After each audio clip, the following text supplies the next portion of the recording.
si on observe la première carte, la carte qui représente la consultante, on a l'impératrice renversée. Une impératrice, là, c'est une reine, c'est une maman. Donc, elle gère, elle organise, elle s'arrange pour que tout soit bien.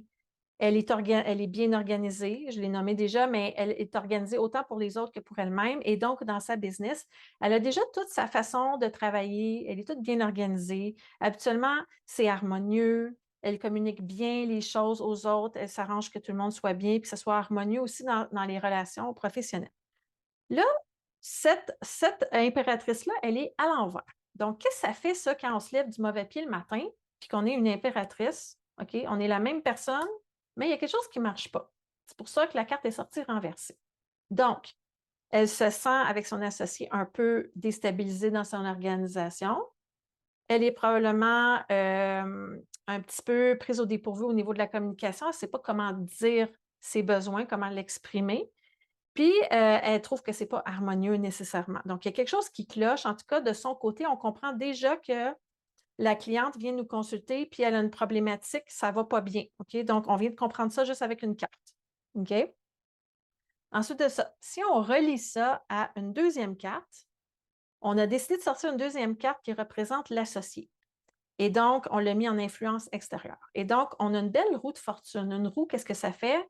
Ça avance, ça bouge, il y a du mouvement, il y a quand même de la rapidité, puis il y a une possibilité aussi d'être capable de gérer plusieurs choses en même temps ou d'avoir plusieurs choses en même temps qui se passent.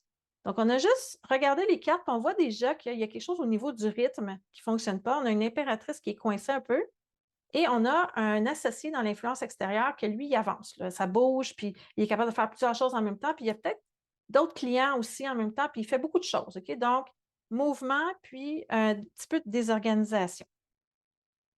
Donc, on ressent déjà qu'il y a quelque chose, il y a une tension entre ces deux personnes. OK? Ensuite de ça, ce qu'on a fait, on s'est dit, c'est beau les archétypes, les arcanes majeurs, on va sortir des arcanes mineurs pour essayer de comprendre qu'est-ce qui se passe un petit peu plus avec notre associé. Parce qu'on a compris que ça n'allait pas bien avec notre cliente. On n'a pas besoin de sortir plus d'informations pour l'instant. On va aller voir de côté extérieur parce qu'elle veut savoir qu'est-ce qu'elle va faire dans cette relation avec son associé, si elle va continuer ou pas. Elle sent déjà qu'il y a quelque chose qui cloche, mais elle n'est pas sûre. OK? Donc, si on regarde les cartes une par une, puis on les relie ensemble, puis on les observe, on voit un chevalier de bâton qui est renversé. Donc, un chevalier de bâton, c'est l'élément feu. Habituellement, il pose des actions rapides. Il fonce au galop. OK, dans les 4 chevaliers, c'est celui qui va le plus vite. Mais là, il est renversé. Ça veut dire que habituellement, il pourrait aller plus vite que ça, mais là, il y a quelqu'un qui le ralentit. OK? Donc, on comprend encore plus fort que cet associé-là, lui, il opère. Là. Il est rapide, il avance, il sait où il s'en va, puis il veut foncer, mais là, il se fait ralentir un petit peu. Ensuite de ça, on a un 5 de bâton, encore dans l'élément feu. Le 5 de bâton, là, est à l'envers la carte, mais quand elle est droite, ce que ça représente, c'est 5 personnes qui veulent poser des actions, mais les actions ne sont pas coordonnées. Donc, ça s'en va, il manque comme un chien de tête, là, quelqu'un qui gère tout ça. Et donc, cette carte-là représente plusieurs possibilités d'actions à faire, mais ils sont un petit peu comme désorganisés. Et cette personne-là, elle essaie de les organiser parce que la carte est renversée. Donc, elle sait qu'il y a plein de choses désorganisées qu'elle essaie d'organiser. Puis là, elle, l'impératrice, encore une fois, elle trouve que ça fait beaucoup de choses à gérer, puis elle n'est pas super à l'aise avec ça.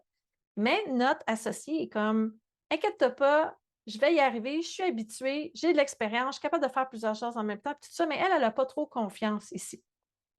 Pourquoi je dis ça, qui est habituée? Parce que je sais déjà qu'est-ce qu'elle veut dire le roi de denier.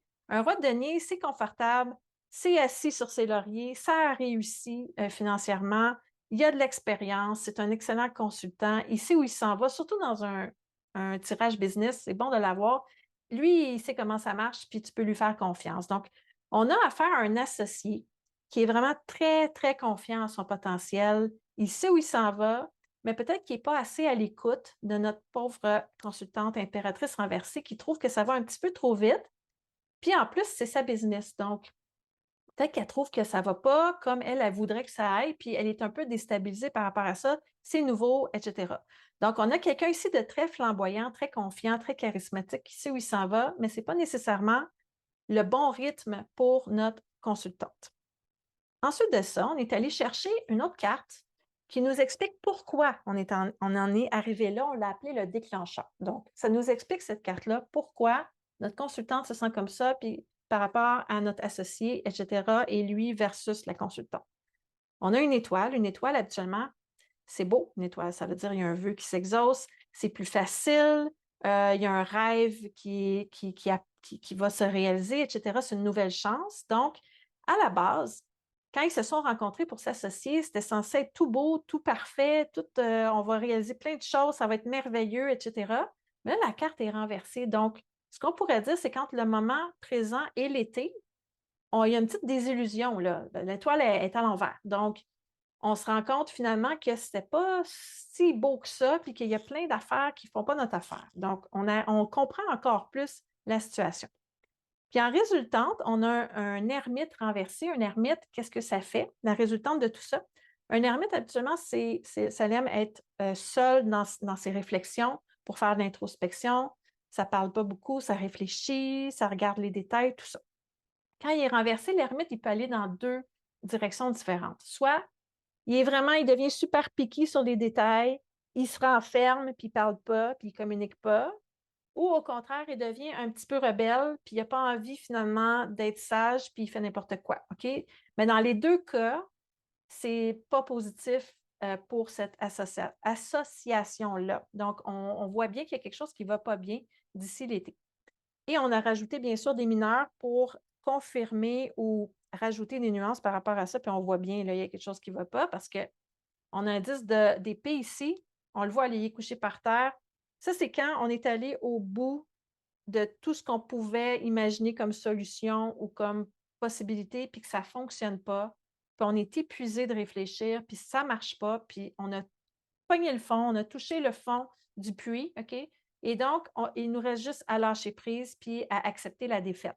C'est ça le 10 d'épée.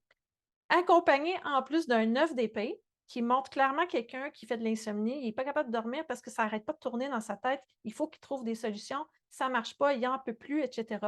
Donc, on voit que ça ne s'en va pas vers quelque chose qui va s'améliorer avec notre associé.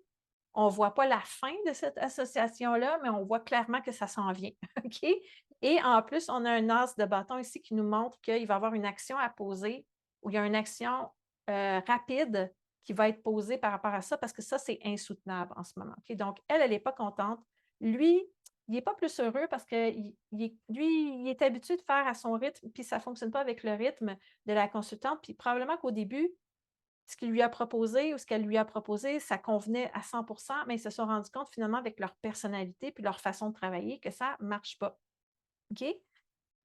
Donc, tu vois comment on peut, en observant les cartes, en faisant des liens entre les cartes, puis en structurant notre tirage, commencer à comprendre vraiment un tirage. C'est vraiment avec une logique, même si c'est quelque chose de spirituel, le tarot, on peut, avec une logique de tirage, puis juste une observation des cartes, déjà comprendre tout plein de choses qui se passent dans la vie de la personne. C'est là que tout change, parce que le tarot, c'est pas fait pour être compliqué. C'est pas fait pour être appris par cœur. C'est fait pour être compris. Puis quand tu as une structure, ton intuition, ça l'aide à être plus clair. Tes tirages font beaucoup plus de sens. Puis surtout, tu arrêtes de douter à chaque fois. Puis nous, ce qu'on fait dans cette formation-là, c'est qu'on dépoussière le tarot. On le met au goût du jour. Version 2020, 2026, 2030, version actuelle en tout cas, pour que les cartes te parlent à toi et à tes clients comme si c'était vraiment des êtres qui vivaient actuellement. On dépoussière les vieilles connaissances en tarot, on les modernise, on les rend accessibles, on intègre les cartes et on y va avec le pictural, puis avec l'intuition, puis la connexion médiumnique. Ça, c'est exactement ce que j'enseigne dans ma formation Tarot et connexion médiumnique. Donc, que tu sois complètement débutante ou que tu aies déjà un peu d'expérience, le but, c'est que tu développes une compréhension solide et une façon de lire qui devient naturelle pour toi. On ne fait pas juste apprendre les cartes, là. On apprend à les comprendre, les relier, recevoir des messages clairs, puis faire confiance dans ce que tu captes. Si tu sens que tu veux comprendre pour vrai, que tu veux arrêter d'être mélangé, que tu veux te sentir solide quand tu fais un tirage, alors je pense vraiment qu'il y a une belle prochaine étape pour toi. Clique sur le bouton en dessous de la vidéo. Tu vas pouvoir aller voir les détails. Il y a une autre page qui va s'ouvrir. Prends le temps de la lire. Il y a un peu plus d'informations par rapport à la formation et vois si ça résonne avec toi. Puis si c'est le cas, tu verras sur la page, il y a un bouton. Il y a plusieurs boutons, en fait, pour réserver un appel pour qu'on regarde si c'est aligné avec toi. Mais je te demande de venir avec une intention claire, celle de choisir pour toi. C'est tout. J'espère que cette présentation-là t'a inspiré. On a très hâte de te voir en appel pour voir avec toi si ça te convient. À bientôt!